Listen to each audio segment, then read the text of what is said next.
Galatians chapter 6, verse 6, we read these words that Paul wrote. Let the one who is taught the word share all good things with the one who teaches. When a man and woman come together in marriage, something very important is to happen. Unfortunately, it often takes years to fully experience this. Let me explain. When my wife and I married, we knew that immediately we would share in all material things. This was quite obvious, as I was the wage earner and she kept our household in order.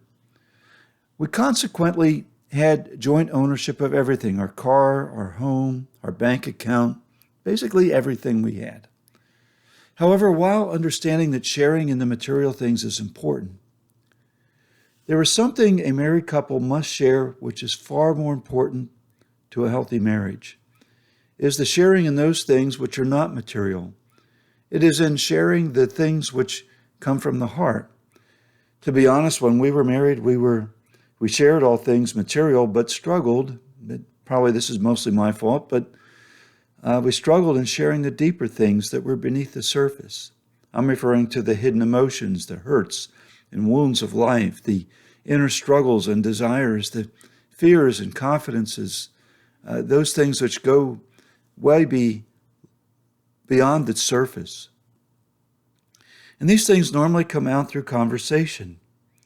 Now, I don't think we were alone in this, but sharing in these deeper things was something in which we needed to grow. And in particular, the deeper things. Now, this particular verse in the book of Galatians speaks of sharing all good things with the one who teaches. It's an interesting verse, and I believe the translation is a bit unfortunate due to the way we might understand it on a superficial level. On the surface, it appears to say that one who is taught the word must ensure that he shares in the financial burdens of the teacher. At least that's the way we interpret it sometimes. In other words, those in the church must support their pastor. And while this principle is taught in the scriptures, it is not the point here or the main point here. Paul communicated something much, much deeper and much more vital. So let us take a look at a couple words in this verse which help explain this. First, the verb translated as share is koinoneo, which refers to sharing with others. It traces its root from the noun koinonia, which we commonly translate as fellowship or having something in common. And when we look at this context in this passage, it has the idea of something held or shared in common rather than an exchange of material compensation for hearing the word of truth which is preached. Second, the phrase good things is from the noun agathos, referring to something good, profitable, upright, virtuous. This word is primarily used in a qualitative sense of goodness in the New Testament, referring to things that are of moral and spiritual virtue or value. So here, the more appropriate thought is that the hearer of the truth and the one presenting the truth are to share in the spiritual blessings of that teaching, the gospel.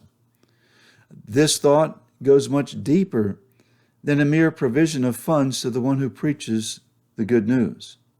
While Paul wrote this letter to the churches in which parishioners were disassociating from the truth and those who taught it, and following false teachers and their teachings, Paul's charge to them was to break off the association with those false teachers and share in common with those who preach the good news, the true gospel message. So how does this apply to us today? We who are in churches are to enjoy our fellowship with one another in the truth of God's word. We're to hold these precious truths in common. We're not to allow heretical teachings or teachers to split us apart. We are to examine everything. We are to reject the false, and we are to hold to the truth of God's word.